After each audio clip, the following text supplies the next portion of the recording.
जय जगन्नाथ समस्त शुद्धि साहित्य प्रेमी मानू शुभ स्वागत।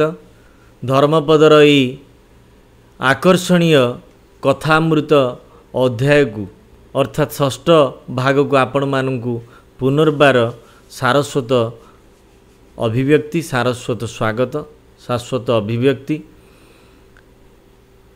प्रथमे आम देखा धर्मपद पूर्व अध्याय माँ ठारू अनुमति नहीं शुभ जोग अर्थात त्रयोदशी तिथि रे यात्रा आरंभ करिछि। से जीव कोठिकी ना चंद्रभागा तटरे निर्माण होथुआ कोणार्क मंदिर को देखिबो, बापा को देखिबो, कारीगर कूल को देखिबो, निजर परिचय दब आउ बापांकर परिचय पाइबो, बापा को संदर्शन करिबो।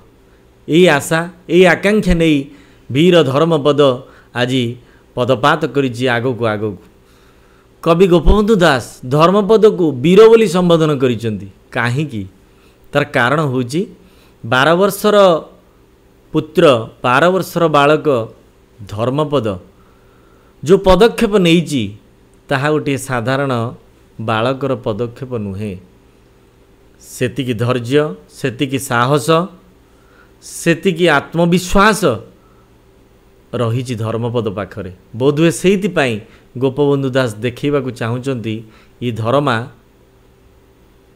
वीर बलरे नुहे कर्मदक्षतार विचार रे।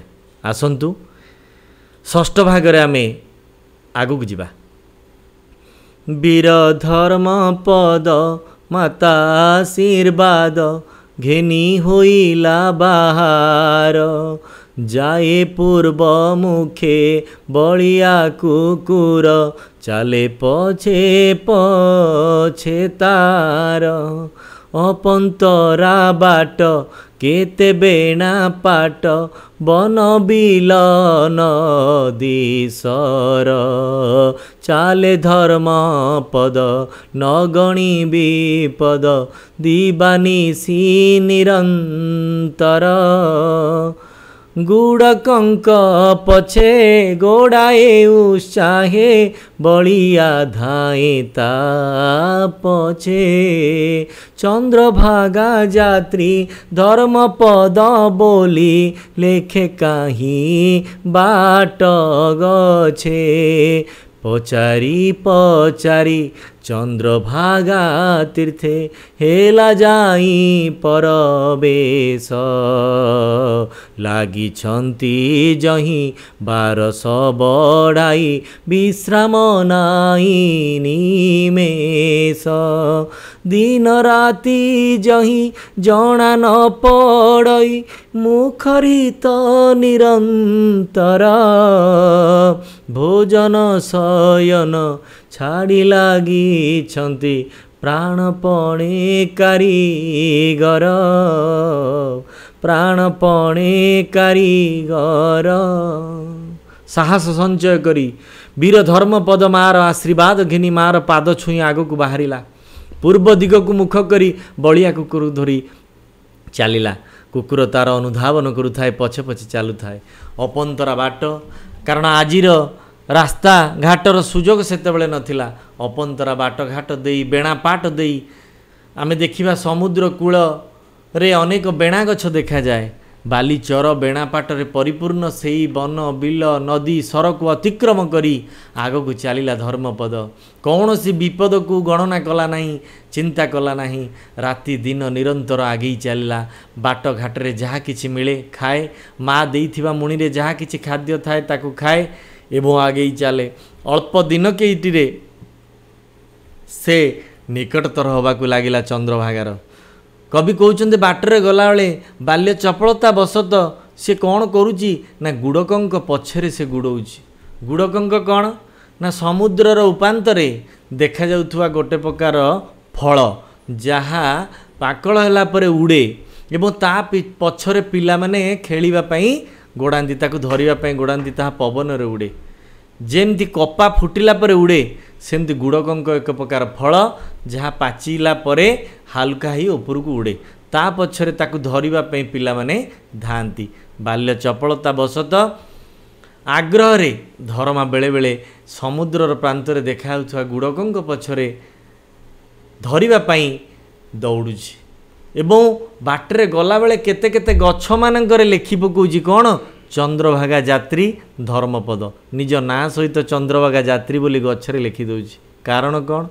ବାଟରେ ଆସୁଥିବା ଅନ୍ୟ ଲୋକ ଜାଣିବାକୁ ପାଇବେ ଯେ ଏଇ ବାଟ ଦେଇ କୌଣସି ଚନ୍ଦ୍ରଭାଗା ଯାତ୍ରୀ ଯାଇଛି। ସେଥିପାଇଁ ଆମେ ମଧ୍ୟ ପାଦ ଚଲା ବାଟରେ ଗଲାବେଳେ ବେଳେବେଳେ ନିଜ ନାଁ ଲେଖି ପକାଉ ଉତ୍ସାହ ଆଗ୍ରହବଶତଃ, ତାକି ଅନ୍ୟମାନେ ଜାଣନ୍ତୁ ଏଇ ବାଟ ଦେଇ କେହି ଜଣେ ଯାତ୍ରୀ ଯାଇଥିଲା। ବୋଧହୁଏ ଧରମା ସେଇ ଆଗ୍ରହରେ ଗଛରେ ନିଜର ନାଁ ଆଉ ଚନ୍ଦ୍ରଭାଗା ଯାତ୍ରୀ ବୋଲି ଲେଖୁଛି। ପୁଣି ପଚାରି ପଚାରି ଚନ୍ଦ୍ରଭାଗା ତୀର୍ଥେ ହେଲା ଯାଇ ପରବେଶ।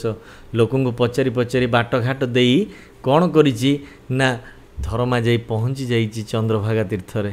ଲାଗିଛନ୍ତି ଯହିଁ 1200 ବଢ଼ାଇ ବିଶ୍ରାମ ନାହିଁ ନିବେଶ।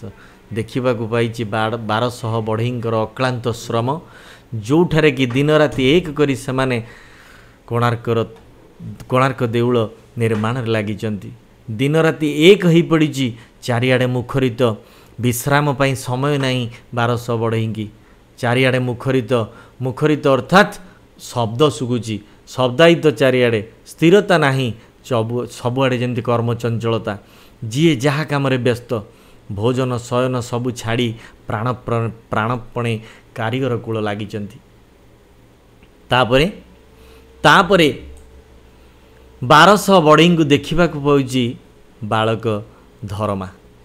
12 ବରଷର ସରଳ ବାଳକ ସେ ଅଚିହ୍ନା ସ୍ଥାନେ ଏକା।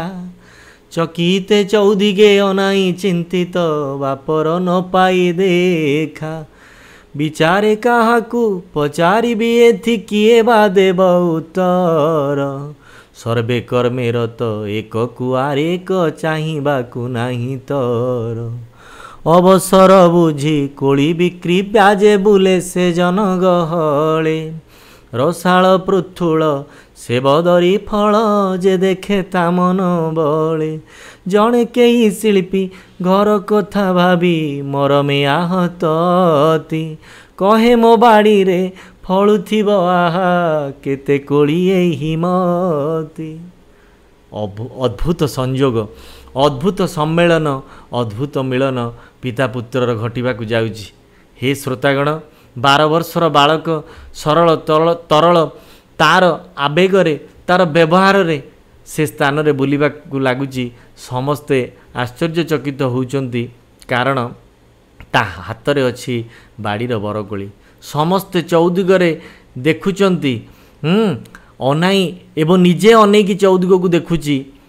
ବାପର ପରିଚୟ ଖୋଜୁଛି, କିଏ ୟା ଭିତରେ ମୋର ବାପ?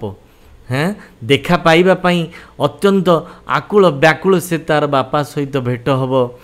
କିଭଳି ହେବ, ବାପାଙ୍କୁ ଦେଖି କ'ଣ କହିବି ବିଚାର କରୁଛି। କାହାକୁ ପଚାରିବି, କିଏ ମୋତେ ଉତ୍ତର ଦେବ? ସମସ୍ତେ ତ କର୍ମରେ ଏକୁଆର ଏକ ବ୍ୟସ୍ତ, କାହାକୁ କେହି ଚାହିଁବାକୁ ତର ନାହିଁ। ଅବସର ବୁଝି କୌଣସି ଗୋଟିଏ ସମୟରେ ଅବସର କିଛି ସମୟ ପାଇଁ କର୍ମରୁ ବିରାମ ଘଟିଛି। ସେହି ସମୟରେ କୋଳି ବିକ୍ରି ବ୍ୟାଜେ, ବ୍ୟାଜ ମାନେ ଛଳ ବା ବାହାନାରେ, କୋଳି ବିକିବା ଛଳରେ ବାଳୁତ ଧରମା କ'ଣ କରିଛି ନା ଜନଗହଳରେ ପ୍ରବେଶ କରିଛି, ଅର୍ଥାତ୍ ସେ କାରିଗରଙ୍କ ଗହଣ ଭିତରେ ପ୍ରବେଶ କରିଛି ଏବଂ ନିଜର ରସାଳ ପୃଥୁଳ ସେଇ ଯେଉଁ ବଦରୀ ଫଳ ଅର୍ଥାତ୍ ବରକୋଳିକୁ କ'ଣ କରିଛି ନା ଦେଖେଇବାକୁ ଲାଗିଛି। ସମସ୍ତେ ଭାବୁଛନ୍ତି ଏ କୋଳି ବିକିବାକୁ ଆସିଥିବା ଗୋଟାଏ ପିଲା। ତା ଭିତରୁ ଦେଖିବାକୁ ପାଇଛି, ଶୁଣିବାକୁ ପାଇଛି କୌଣସି ଜଣେ ଶିଳ୍ପୀ ଯିଏ ମନେ ମନେ ଭାବୁଛନ୍ତି ଏବଂ ପାଟିରେ କହି ପକାଉଛନ୍ତି। କ'ଣ? ଜଣେ ଶିଳ୍ପୀ କଥା ଏଇ କୋଳିକୁ ଦେଖି ମନେ ମନେ ଭାବିକି ଆହତ ହେଉଛନ୍ତି, ମନେ ମନେ ଆଘାତ ପାଉଛନ୍ତି। ଆରେ ଏଇ ବରକୋଳି ତ ମୋ ବାଡ଼ିର ବରକୋଳି ଭଳି। ଏବଂ ମନେ ମନେ କହୁଛନ୍ତି, ମୋ ବାଡ଼ିରେ ଫଳୁଥିବ ଆହା କେତେ କୋଳି ଏହିମତି। ଏଇଭଳିଆ କୋଳି ମୋ ବାଡ଼ିରେ ଫଳେ, କେତେ ଫଳୁଥିବ। ହା ଦଇବ, କି ଅଧମ ମୁଁ, ଆଜି ସେ କୋଳି ଟିକେ ପାଇବାକୁ ମୁଁ ଅକ୍ଷମ। ତାପରେ ଆମେ ଯିବା ଆଗକୁ। ତାପରେ କୋଳି ବିକା ପ୍ରସଙ୍ଗ ଆସୁଛି। ସେଇ ବିକା ପ୍ରସଙ୍ଗରେ ଧରମା ଦେଖୁଛି ଏଇ ଶିଳ୍ପୀକି, ଯେଉଁ ଶିଳ୍ପୀକି ନିଜେ ନିଜେ ଭାଳୁଛନ୍ତି ତାଙ୍କ ବାଡ଼ିରେ ମଧ୍ୟ ଏଇଭଳି କୋଳି ଥିବ। कोली बिका पिला मुह कुओ नाई किछि ना पारई कही न जाने अपूर्व वात्सल्य ममता किंपा हृदय उपजई। बापा कहूची सी आउ केही नुहे, सी होची तार एकमात्र स्नेहर आदरर परम पूज्य पिता जहाकू से भल पाए किंतु आखिरे देखिनी। सी होची विशु महारणा जी ई पिलाटी को देखिबा परे अनुभव करुची तार वात्सल्य ममता को एवं मन मन भावुची याकू देखिबा परे मो भितरे काहे वात्सल्य आसुची, मो हृदय काहे आंदोलित होउची। कोली बिका पिला मुह कुओ नाई किछि ना पारई कही न जाने अपूर्व वात्सल्य ममता किंपा हृदय उपजई। बालक वचन शुणी कुतूहले पुलके पुरे पराण कुकुर को देखी अंतर इंगिते करे से सत्य प्रमाण। ग्राम नाम आदि पचारि पाइला जेबे पुत्र परिचय बालक बदन चुंबिला से नेहे चरणे नमे तनय। बाप पुओ बेनी गले बसा घरे पकाइले केते कथा कहे शिल्पी बेगे जाउछि काम को न गले न रहे मथा। किंपाए उद्वेग पाई मने खेद पचारे कातरे पुओ वृद्ध शिल्पी मुखे वचन न स्फुरे नयनु बहइलु। बाप पुअर भावपूर्ण आवेगपूर्ण मिलन मुहूर्त जो मुहूर्त को वर्णना करिबा पाई कवि गोपबंधु तांकर भावात्मक शब्द को अति सुंदर भाव में संयोजना करिसंती। कोली बिका पिलाट को देखी बाप मनरे आग्रह अतिशय होईची। से भाबुची काहीकि ये पिलाट को देखिबा परे मो हृदय स्पंदित होउची, वात्सल्य ममता मो हृदय रे पूरी उठुची।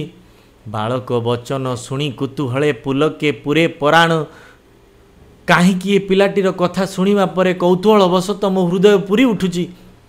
कुकुर को देखी धर्मा भाबुची ए कुकुर को देखी विशु महाराणा भाबुची अंतर रे ताकू तर्जमा करुची एवं जानिबा को पहुची सत्य प्रमाण होची प्रमाणित होची। अरे ये तो मो कुकुर, कुकुर को देखी सत्य प्रमाणित होची ये मो घरर कुकुर। एवं ग्राम नाम आदि पचारि पाइला जेबे पुत्र परिचय जेतेबेले निज गाँ निजर ठिकणा विषय से पिलाटी की पचारिची एवं जानिबा को पाइची ये आउ केही नुहे ये मोर एकमात्र पुत्र। बालकर मुख को देखी आदर स्नेह वात्सल्य रे चुम्बन देइची एवं धर्मपद जानिबा को पाइची ए होचंती मोर पिता। संगे संगे नम्रता पूर्वक एकनिष्ठ पुत्रर धर्म को पालन करी पितृर पाद तले बापार पाद तले चरण तले तनय नमस्कार करुची प्रणाम करुची साष्टांग प्रणाम करुची बापा तले बापार पाद तले पड़ी जाउची। बाप पुओ दुई जनकर अद्भुत मिलन होईची। बाप कहिची पुत्र रे आ टिके मोर बसा घर को जीवा सेठी टिके कथा आसा बा। बापा पुओ को नहीं निजर बसा जो अस्थायी कुटीर होईची सेठी नहीं बाप पुओ दुई जन बसचंती एवं शिल्पी कहूची पुणी मने पड़ी जाइची राजांकर कठोर निष्पत्ति राजांकर कठोर निर्देश कथा कहूची जे आउ कौन कथा हेबी। अरे पुओ बेगे मोर काम रे जाई जोग देवा को पड़िबो न गले जदि काम न हुए ताले मोर मथा कटिजिवो मुंड काट हबो। आश्चर्य होईची किंपाई उद्वेग पाई मने खेद पचारे कातरे पुओ मुंड काट हबो बापा तमर मुंड काट हबो काहीकि। आश्चर्य होईची कारण प्रथम दर्शन बापांग ठारू ए कथा सुनिबा परे धर्मा धैर्य धरि पारुनी कहूची बापा कौन पाई ये कथा ये उद्वेग काहीकि तम भितर एते व्यस्तता काहीकि। वृद्ध शिल्पी मुखे वचन नस्फुरे नयनु बहइलुओ। बुढ़ा बापा विशु महारणा ता पाटिरू कथा बाहरुनी बापार आखिरु धार धार लुह। पुओ पचारुची बापा कौन हेची मते कुह कौन हेची मते कुह। बाप पुओंकर ये उद्वेगमय मुहूर्त रे पुणी कथा आग को जाउची। सज्जन किंबदंती तथा लोकाचार रे प्रचलित धर्मार कथा एहा सत कि मिछ एहा प्रसंग नुहे एहा आमर उपलक्ष्य नुहे एकमात्र उपलक्ष्य गोपबंधुंकर आदर्श को गोपबंधुंक विचार को ଏହି କଥା ଜରିଆରେ ଉପସ୍ଥାପନ କରିବା।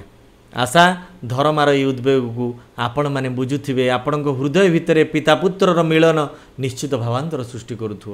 ଏ ଧାରାକୁ ଆଗକୁ ନେବା। ଏହି ଭାଗକୁ ଏଇଠାରେ ପରିସମାପ୍ତି କରୁଛେ। ଭାଗ 7ରେ କଥାକୁ ଆମେ ଆହୁରି ଆଗେଇ ନେବା। କଥାର ରୋମାଞ୍ଚକର ଅଧ୍ୟାୟ ଆଗକୁ ଆସୁଛି। ଶ୍ରୋତାଗଣ, ଆପଣ ବହୁଳ ସଂଖ୍ୟାରେ ଯୋଗ ଦେଇ ଏହି କଥାକୁ ଉପଭୋଗ କରନ୍ତୁ, ହୃଦୟରେ ଅନୁଭବ କରନ୍ତୁ। ଜୟ ଜଗନ୍ନାଥ।